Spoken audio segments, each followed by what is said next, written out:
অনেক প্রশ্ন শুনলাম, ধন্যবাদ সকলকে। এটি একটি সেমিনার মহানগর কালচারাল ফোরাম থেকে।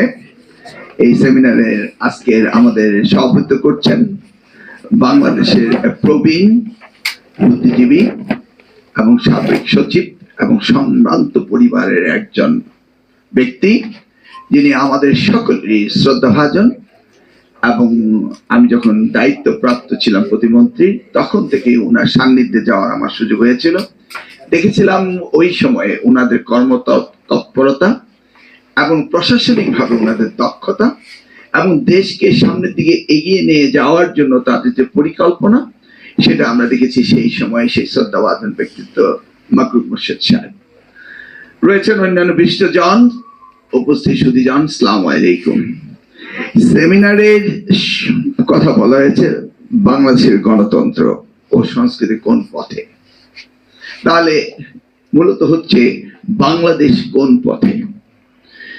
ওই উইড্রো উইলসন ইউনিভার্সিটি ওয়াশিংটনের রিসার্চ ফেলো, যিনি অ্যাম্বাসেডর ছিলেন বাংলাদেশ পাকিস্তানের, ওনারা খুব ভালোভাবে জানেন ওনাদের সময়ে, উইলিয়াম বি মাইলাম, তিনি বলেছিলেন যে if major Zia would have been killed in the 1975 while Sheikh Mujibur Rahman assassinated, if it would have been happened, the country would be a failure state like Liberia. এই কথাটি বলেছিলেন। অর্থাৎ 1975-এ শেখ মুজিবের সাথে যদি জিয়া রহমান মারা যেতেন, তাহলে এই রাষ্ট্রটি একটি ফেইলিউর স্টেট হতো, আফগানিস্তান বা লাইবেরিয়ার মতো হতো, এই কথাটি বলেছেন। সেটি ছিল বাস্তব এবং সেটা আমরা প্রমাণ পেয়েছি যে উনি নেই, শাহাদাত বরণ করেছেন, শহীদ হয়েছেন। ওনার সামান্য কর্মজীবনে তিনি দেখিয়েছিলেন একটি রাষ্ট্রকে, একটি জাতিকে কিভাবে উন্নয়নের উন্নতির অগ্রশিখরের দিকে ধাবিত করা যায়। সেই সময়ে মাকরুম মোর্শেদ সাহেব এই দায়িত্ব নিয়ে ওনার সহযোগী হিসাবে কাজ করেছিলেন। আজকে এই বাংলাদেশ কোন পথে যাচ্ছে সেটি হচ্ছে আলোচনা। দেখুন, শহীদ রাষ্ট্রপতি জিয়া রহমান প্রথম যে কাজটি করেছিলেন, বহুদলীয় গণতন্ত্র তিনি ফিরিয়ে দিয়েছিলেন। 1975-এ সেই 25শে জানুয়ারিতে 5 মিনিটের সংসদে শেখ মুজিবুর রহমান এদেশে গণতন্ত্রকে বিলুপ্ত করে একদল বাকশাল এখন আয়ত্তত্ব প্রতিষ্ঠিত করেছিলেন, সেই ইতিহাস আমরা জানি। শহীদ রাষ্ট্রপতি জিয়া রহমান রাজনীতিতে এসে তিনি বাংলাদেশে বহুদলীয় গণতন্ত্র ফিরিয়ে দিয়েছিলেন। এই গণতন্ত্রের পথ দিয়েই দেশের যাত্রা শুরু হয়েছিল এবং সেই যাত্রা পরবর্তীতে আমরা দেখেছি দেশনেত্রী বেগম খালেদা জিয়া সেটার উত্তরসূরি হয়েছেন এবং গণতন্ত্রকে প্রতিষ্ঠিত করেছিলেন, দেশ এগিয়ে যাচ্ছিল। আমরা তার মধ্যে আবার হঠাৎ করে 1/11-এ দেখলাম অন্য একটি অধ্যায়। সেই অধ্যায়টি এমন একটি পর্যায়ে গেল সুপরিকল্পিতভাবে এবং প্ল্যান এন্ড ডিজাইন করে এই আওয়ামী লীগকে 2008 সালে সরকারের দায়িত্ব দেওয়া হয়েছিল। সেটিও একটি পরিকল্পিত ষড়যন্ত্র ছিল মঈনুদ্দিন ফখরুদ্দিনদের, সেটা আমরা জানি। সেখান থেকে আমরা এই 15টি বছর তাদের শাসন, সর্বমোট 17 বছর আমরা কাটিয়ে দিয়েছি। এখন আমরা চিন্তা করছি দেশ কোন দিকে যাবে। তাহলে উত্তরটি খুব সহজভাবে আমরা পেয়ে যাচ্ছি, এদেশে প্রথম প্রতিষ্ঠিত করতে হবে গণতন্ত্র।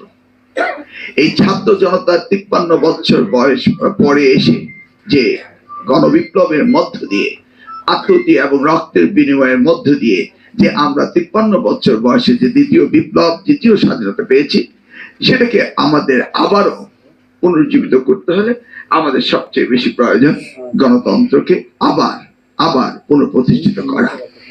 আমরা জানি আজকে যে সরকার দায়িত্ব নিয়েছেন ডক্টর মোহাম্মদ ইউনূস, তিনি শুধু বাংলাদেশ নয়, বিশ্বের একজন স্বনামধন্য ব্যক্তিত্ব, নোবেল লরিয়েট এবং পৃথিবীতে যে কয়টি পুরস্কার পেয়েছেন এই ধরনের অনন্য বিশিষ্ট জন, তার মধ্যে তিনি অন্যতম।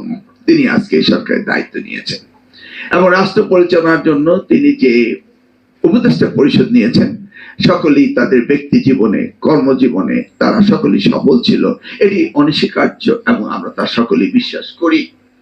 তবু এই ক্ষেত্রে এসে রাষ্ট্রের যে একটি সামনে সন্ধিক্ষণ এসে দাঁড়িয়েছে, সেই ক্ষেত্রে এসে জাতির প্রত্যেকটি লোক, প্রত্যেকটি দল সকলেই বলছে যে গণতন্ত্র পুনঃপ্রতিষ্ঠিত করাটাই আজকের দিনে সবচেয়ে প্রয়োজনীয় কাজ হয়ে দাঁড়িয়েছে। সেই জন্য এই সরকার কতগুলো সংস্কারের কথা বলছেন। প্রথমত বলছেন নির্বাচন কমিশন সংস্কারের কথা। আমি ব্যক্তিগতভাবে এবং বাংলাদেশের জনগণ বিশ্বাস করে যে নির্বাচন কমিশন সংস্কারের প্রয়োজন রয়েছে। এই সংস্কারের মধ্য দিয়ে গণতন্ত্র পুনঃপ্রতিষ্ঠিত হবে, সেটা আমরা সকলে বিশ্বাস করি। নির্বাচন কমিশন আমি তাকে মনে করি গণতন্ত্র কমিশন। এখান থেকে কিন্তু রাষ্ট্রীয়ভাবে আগামী দিনের প্রতিনিধিত্ব যারা দিবে তারা নির্বাচিত হয়ে আসেন, এটা অস্বীকার করার কোন জোর নেই। অতীতে আমরা দেখেছি এই নির্বাচন কমিশনের মধ্য দিয়ে আমরা 14 নির্বাচন দেখেছি, যেটাকে স্বীকৃতি দিয়েছিল এই নির্বাচন কমিশন, যেখানে ভোট হয়নি, অর্থাৎ 153টি আসনে বিনা ভোটে নির্বাচিত হয়েছিল। সেই 14 গণতন্ত্র আমরা দেখেছি।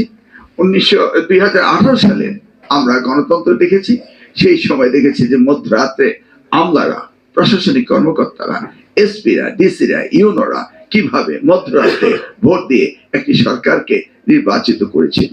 নির্বাচিত ভোটে তারা নির্বাচন করেছিল, কিন্তু সেই নির্বাচনটি কিভাবে করেছিল সেটি হচ্ছে মূল সমস্যা। 2024 সালে আমরা দেখেছি নির্বাচন করেছে এবং সেই নির্বাচন কমিশন থেকেই স্বীকৃতি পেয়েছে, এবং সেখানেও আমরা দেখেছি যে তারা আমরা আর ডামিরা, অর্থাৎ আমরা আর মামুরা নিজেরাই নির্বাচন করে তার সরকার প্রতিষ্ঠিত করেছিল। এই নির্বাচন কমিশনেই এই 3টি নির্বাচন করেছিল। এই 3টি কমিশনে নির্বাচন করেছিল ভুয়া, সেটা আন্তর্জাতিকভাবে এবং দেশীয়ভাবে কোন রকম স্বীকৃতি পায়নি। আমি বারবারই একটি শব্দ বলছি, নির্বাচন। এই নির্বাচন বলতে আমরা কি বুঝাই সেটা বিগত 3টি নির্বাচন আমরা দেখেছি যে একটি ষড়যন্ত্র করে একটি পক্ষকে জিতিয়ে দেওয়া এবং কাগজে কলমে শুধু নির্বাচন হওয়া, এর বাইরে কিন্তু কোনো নির্বাচন হয়নি। সেই প্রসঙ্গে বলতে গিয়ে আমি বলবো যে এই নির্বাচন সংস্কারটি আমাদের সবচেয়ে বেশি গুরুত্বপূর্ণ। এই সংস্কারের কাজ চলছে এবং এই সংস্কারের পরে নির্বাচন কমিশন সেটিকে তারা পুনর্বিবেচনা করে তাদের সুপারিশ মালাগুলো নিয়ে সামনের দিকে নির্বাচন হবে বলে আমাদের একটি বিশ্বাস রয়েছে। এই সংশোধনীগুলো এই নির্বাচনে সংস্কার কমিশন যেটি করছে সেটিকে সঠিকভাবে করতে হবে বলে আমার ধারণা এবং আমার বিশ্বাস। নির্বাচন কমিশন যদি শুধু মনেই করেন যে একটি নির্বাচন করিয়ে দেওয়া তাদের দায়িত্ব, তাহলে কিন্তু হবে না। নির্বাচন কমিশনকে বিশ্বাস করতে হবে যে তারা একটি দলে কিভাবে গণতন্ত্র হয় এবং দলগুলি কিভাবে পরিচালিত হয় এবং ইলেকশন প্রসেসটা কিভাবে হয়, সেই সব বিষয়ে তাদেরকে ধারণা থাকতে হবে এবং সেই বিষয়ে তাদের কাজ করতে হবে এবং সেই বিষয়ে তাদের সংস্কার করতে হবে। যদি বিগত দিনের মতো আমাদের নির্বাচন কমিশন যেন তেন একটি সংস্কার করে যদি নির্বাচন করে, তাহলে আমার মনে হয় না আগামী দিনে আমরা একটা সুষ্ঠু নির্বাচন পাব। আমরা অপেক্ষায় আছি এই নির্বাচন কমিশন তাদের সুষ্ঠুভাবে নির্বাচন পরিচালনা করবে সুপারিশ মালার ভিত্তিতে, এবং এই সুপারিশ মালাগুলো আমাদের দল থেকে এখনো দেওয়া হয়নি, দেওয়া হবে। এবং সংবিধান কমিশনের কাছে ইতিমধ্যেই আমাদের দল থেকে 62টি সুপারিশ মালা দেওয়া হয়েছে। এই সুপারিশ মালাগুলো আমার পূর্ববর্তী বক্তা বললেন যে আমাদের রাষ্ট্র সংস্কার বা রাষ্ট্র মেরামতের যে 31 দফা দেওয়া হয়েছে সেখানে এগুলি রয়েছে। এই রাষ্ট্র মেরামতের যে 31 দফা, এই দফাগুলিতে সুন্দরভাবে বলা হয়েছে আগামী দিনের বাংলাদেশ কোন পথে যাবে, আগামী দিনের গণতন্ত্র কোন পথে যাবে, সেখানে সুনির্দিষ্টভাবে সেই সুপারিশ মালাগুলো দেওয়া হয়েছে। এখন আমরা দেখছি যে দেশের বর্তমান অবস্থা, এই সরকার যদিও তাদের অনেক সফলতা আমরা দেখছি, কিন্তু কিছু কিছু ব্যর্থতার দিকেও এগুচ্ছে, আমরা সেটা দেখতে পাচ্ছি। যেমন পুলিশ প্রশাসন, জনপ্রশাসন, এগুলিকে সঠিকভাবে এই সরকার নিয়ন্ত্রণ করতে পারছে না। দ্রব্যমূল্য, বাজার অর্থনীতি, মুদ্রাস্ফীতি, এই জিনিসগুলিকে তারা সঠিকভাবে নিয়ন্ত্রণ করতে পারছে না। তবে তারা ইকোনমিক সেক্টরে বেশ ভালো কাজ করছে। আমরা ব্যাংকিং সেক্টরে, দুর্নীতি সেক্টরে আমরা দেখছি তাদের ব্যাপক কাজ হচ্ছে। ইতিমধ্যে আমরা দেখেছি $234 বিলিয়ন এদেশ থেকে পাচার হয়েছে। এবং দুর্নীতির শ্বেতপত্র ইতিমধ্যেই সরকার প্রধানের কাছে দেওয়া হয়েছে এবং সেখানে আমলাতন্ত্র, চোরতন্ত্র, তোষামোদীতন্ত্র সম্পর্কে তারা ব্যাপকভাবে বলেছেন। আমরা সেগুলি চাই না আগামী দিনে আবার বাংলাদেশে ফিরে আসুক। আমরা দেখেছি তাদের এই রিপোর্টে রয়েছে তাদের প্রকল্পগুলিতে 70% বাড়িয়ে দেওয়া হয়েছে। মিছে মিছে এই প্রকল্প থেকে হাজারো কোটি টাকা তারা লুণ্ঠন করেছে, সেগুলো আমরা দেখেছি। ব্যাংকিং সেক্টরে আমরা দেখেছি প্রায় 31% তাদের এই দুর্নীতি রয়েছে, ঋণ খেলাপি রয়েছে, সেগুলো আমরা দেখেছি। বিদ্যুৎ ক্ষেত্রে আমরা দেখেছি যে 10% তাদের বিদ্যুৎ প্রস্তাবনার সময় সরকারি আমলারা বা রাজনীতিবিদরা তারা নিজস্ব ভাবে হাতিয়ে নিয়েছে। সেই দুর্নীতি যেন আবার পুনঃপ্রতিষ্ঠিত না হয় সেটাই আমাদের দিকে লক্ষ্য রাখতে হবে। সব মিলিয়ে আমি যে কথাটি বলতে চাচ্ছি, এই সরকার এ যাবৎ সঠিকভাবে বলতে পারেনি যে তারা কবে নাগাদ নির্বাচন দিবে। আমরা রাজনীতিবিদ এবং দেশবাসী সঠিকভাবে জানতে চাই যে কতদিনের মধ্যে নির্বাচন দেওয়া যেতে পারে বা কতদিনের মধ্যে নির্বাচন দিবে। আমাদের দল থেকে বারবার দাবি করা হয়েছে একটি রোড ম্যাপ দেওয়া হোক। ইতিমধ্যে আমাদের দলীয় প্রধান আমাদের জনাব তারেক রহমান সাহেব তিনি সুস্পষ্টভাবে বলেছেন যে এই সরকারকে বাংলাদেশে যৌক্তিক সময় দেওয়া হবে, তারা যেন রাষ্ট্র পরিচালনায় দেশকে সাহায্য করতে পারে সেজন্য যৌক্তিক সময় দেওয়া হবে এবং সেই জন্য আমাদের দলকে সাহায্য সহযোগিতা করার জন্য যতটুকু প্রয়োজন ততটুকু তিনি নীতি নির্ধারক হিসেবে আমাদের বলছেন, আমরা সেইভাবে সরকারের সহযোগিতা করেছি। ইতিমধ্যেই দেখেছেন আমাদের দলের ভেতরে অনেক সময়ে অনেক ধরনের অনেক অপপ্রচার হয়েছে এবং সেগুলিকেও তিনি কঠিনভাবে নিয়ন্ত্রণ করেছেন এবং সারা দেশব্যাপী বিএনপি অর্থাৎ জাতীয়তাবাদী দল এই সরকারকে সহযোগিতার জন্য কাজ করে যাচ্ছে। ইতিমধ্যে আমরা দেখেছি ভারতের যে আগ্রাসন যেগুলি এই কিছুদিন ধরে চলছে আমাদের এই চিন্ময় দাস ব্রহ্মচারীকে নিয়ে এবং চট্টগ্রামে যে খুন নিয়ে যে ঘটনাগুলি ঘটছে সেগুলি নিয়ে সরকার উদ্বিগ্ন, আমরা উদ্বিগ্ন, জাতি উদ্বিগ্ন। ইতিমধ্যেই আমাদের প্রিয় নেতা তারেক রহমান সাহেব জাতিকে ঐক্যবদ্ধ থাকার জন্য আহ্বান জানিয়েছেন এবং আমাদেরকে বাংলাদেশের দল মত নির্বিশেষে, কারণ আমাদের প্রিয় নেতা শহীদ রাষ্ট্রপতি জিয়া রহমান বলেছিলেন ব্যক্তির চেয়ে দল বড়, দলের চেয়ে দেশ বড়। সেই দিক থেকে আমরা সকলেই সজাগ রয়েছি যে ভারতীয় এই আগ্রাসন থেকে বাংলাদেশের মানুষ যেন তাদের এই ফাঁদে পা না দেয়। অর্থাৎ যে কোনো মূল্যেই তারা চাচ্ছে আমাদের দেশে একটি অস্থির অবস্থা সৃষ্টি করা এবং অসাম্প্রদায়িক দেশ বাংলাদেশকে তারা চাচ্ছে একটি অস্থির করে তোলার এই কাজটি তারা করছে। ভারতীয় মিডিয়াগুলো যেভাবে আমাদের দেশের সম্পর্কে সনাতনী ধর্ম অবলম্বীদেরকে উস্কানি দিয়ে যাচ্ছে, আমার দৃঢ় বিশ্বাস আমরা এই উস্কানিতে পা দেব না। অপরদিকে আমি মিডিয়াদেরকে আহ্বান জানাবো যে আপনারা সত্যিকারে বাংলাদেশের অবস্থাটি তুলে ধরুন। বাংলাদেশের কোথাও কোথাও সনাতনী ধর্ম হিন্দু ধর্মকে এই বিগত 5ই আগস্টের এই ছাত্র জনতার বিপ্লবের উত্থানের এই গণবিপ্লবের মধ্য দিয়ে কোন সনাতনী ধর্মকে অত্যাচার করা হয়েছে, এটা আমরা এমন কোন নজির বাংলাদেশে একটিও দেখিনি। দুই একজন সনাতনী ধর্ম যদি কোথাও কোন জায়গায় ক্ষতিগ্রস্ত হয়ে থাকেন তারা সনাতনী ধর্মের কারণে নয়, তারা আওয়ামী লীগের কারণে হয়েছে। এবং তাদেরই মহাসচিব কাদের সাহেব বলেছিলেন 500,000 লোক অর্থাৎ 5 লক্ষের উপরে লোক মারা যাবে যদি এই দেশে আওয়ামী লীগ সরকারের পরিবর্তন হয় বা সরকার পতন হয়, কিন্তু আমরা কিন্তু তা দেখতে পাইনি। অপরদিকে এই পতিত সরকার পালিয়ে গিয়েছে ভারতে, সেখানে বসে উস্কানি দিচ্ছেন এবং এই পর্যন্ত কোন স্ট্যাটাসে এই শেখ হাসিনা ভারতে রয়েছে সেই ব্যাপারে কোনো সুস্পষ্ট কথা তারা বলেনি।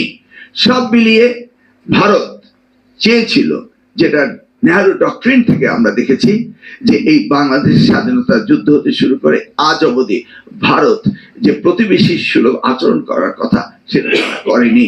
আমার মনে আজান পড়ে গেছে, আমি কি বক্তব্যটা শেষ করে দিই?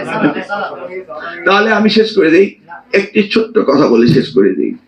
একজনকে এক ভদ্রলোক রাত্রে স্বপ্নে দেখলো যে ফেরেশতা এসে তাকে বলতেছে যে তুমি এখনই ঘুম থেকে উঠে চিন্তা করো যে তুমি কি চাও, আল্লাহ তোমাকে সেটাই দিবে, কিন্তু কন্ডিশন একটা আছে, তুমি যা চাইবে তার দ্বিগুণ কিন্তু তোমার প্রতিবেশীকে দেওয়া হবে। সে ঘুম থেকে উঠে বসে চিন্তা করছে যে কি বলা যায় আল্লাহর কাছে, আমি যা চাইবো তাই পাবো, কিন্তু প্রতিবেশীকে তার ডাবল দেওয়া হবে। সে খুব দুশ্চিন্তা পড়ে গেল যে আমি যদি $1 বিলিয়ন চাই, প্রতিবেশী 2 বিলিয়ন পেয়ে যাবে, আমি যদি বিশাল অট্টালিকা চাই, প্রতিবেশী তার ডাবল অট্টালিকা পেয়ে যাবে। তো সে চিন্তা করে পারছে না কি বলবে, যে কি চাই আমি। এই করতে করতে সময় চলে যাচ্ছে। তাকে আবার ফেরেশতা বলল যে সুবহে সাদেকের আগে তোমাকে বলতেই হবে, না বললে তোমার ট্রেন তুমি মিস করবে। তো অনেক চিন্তা করে সে বলল যে হে আল্লাহ রাব্বুল আলামিন, আমি তোমার কাছে চাই আমার একটি হাত, একটি পা এবং একটি চোখ তুমি নিয়ে যাও। কারণ তার যদি একটি হাত, একটি পা, একটি চোখ চলে যায়, তার প্রতিবেশী 2টি হাত, 2টি পা, 2টি চোখ চলে যাবে। ভারত হচ্ছে আমাদের সেই প্রতিবেশী, নিজের নাক কেটে যাত্রা ভঙ্গ করে। দেখুন 5ই আগস্টের পরে তাদের কলকাতার ব্যবসা বন্ধ হয়ে গিয়েছে, কারণ ভারত ছিল এডুকেশন হাব, ভারত ছিল আমাদের স্বাস্থ্যের জন্য ডাক্তাররা সেখানে যেত, ভারত ছিল সেই প্রতিবেশীতে আমাদের বিলিয়নস অফ ডলার সে দেশে চলে যেত আমাদের স্বাস্থ্যের জন্য, শিক্ষার জন্য বা পর্যটনের জন্য। আজকে কলকাতার নিউ মার্কেটের লোক নেই, তাদের ব্যবসা বাণিজ্য নেই, তারপরও তারা বলছে যে ভারতীয় পতাকা যদি তুমি প্রণাম না করো তাহলে ভারতে তোমাকে চিকিৎসা দেওয়া হবে না। তাহলে তাদের এত বড় ক্ষতি হওয়ার পরও তারা বাংলাদেশকে নিয়ে, বাংলাদেশে আজকে এই তত্ত্বাবধায়ক সরকার বা ইন্টারিম গভর্নমেন্ট যেটি হোক সেটাকে তারা সমর্থন করেনি, এবং কিভাবে আবার টুস করে হাসিনাকে বাংলাদেশে ঢুকিয়ে দিবে সেই পরিকল্পনার সাথে সহযোগিতা করছে। এই পরাজিত শক্তি এখনো তারা নিজের পরাজয়কে মেনে নেয়নি, এটা আমাদের বিশ্বাস করতে হবে, এটা আমাদের বুঝতে হবে। তাদের অর্থ সমর্থ প্রচুর ছিল, রয়েছে, এবং তারা যেই জায়গায় ছিল সেখানে রয়েছে। বাংলাদেশের প্রত্যেকটি লেয়ারে প্রশাসনে তাদের লোক রয়েছে, এবং তাদেরকে এখানে আমাদেরকে সাবধানে থাকতে হবে। যে কোনো মুহূর্তে তারা দেশে ঝামেলা সৃষ্টি করতে পারে, এবং ভারত তাদের সাথে সহযোগিতা করছে। সেই জন্য আমাদের সকলকে সজাগ থাকতে হবে, এই সরকারকে সহযোগিতা করতে হবে, এবং পরিশেষে গণতন্ত্রের বিকল্প নেই, এবং দেশ চালানোর জন্য রাজনীতিবিদদের চালাতে হবে। আমরা আশা করছি আগামী দিনে সুষ্ঠু গণতান্ত্রিক প্রক্রিয়া দিয়ে রাজনীতিবিদদের দেশ চালাবে। সেই ক্ষেত্রে আমরা আশাবাদী যে বাংলাদেশের জাতীয়বাদী দল তারেক রহমানের নেতৃত্বে আগামী দিনে রাষ্ট্র পরিচালনার দায়িত্ব নিয়ে এই দেশকে সুচারুভাবে চালাবে, এই আশা রইল। এবং অতি শীঘ্রই আমরা আশা করছি যে আমাদের প্রিয় নেতা দেশে আসবে সুস্থভাবে, এবং বাংলাদেশের স্বাধীনতা, সার্বভৌমত্ব, জনগণের উন্নয়নের জন্য শহীদ জিয়ার অনুসারী হয়ে কাজ করবেন, এবং বাংলাদেশের জনগণ এটাকে সমর্থন করবে, এই আশা বিশ্বাস থেকে বিদায় নিচ্ছে। আল্লাহ হাফেজ। বাংলাদেশ। ধন্যবাদ আমাদের সম্মানিত সভাপতি।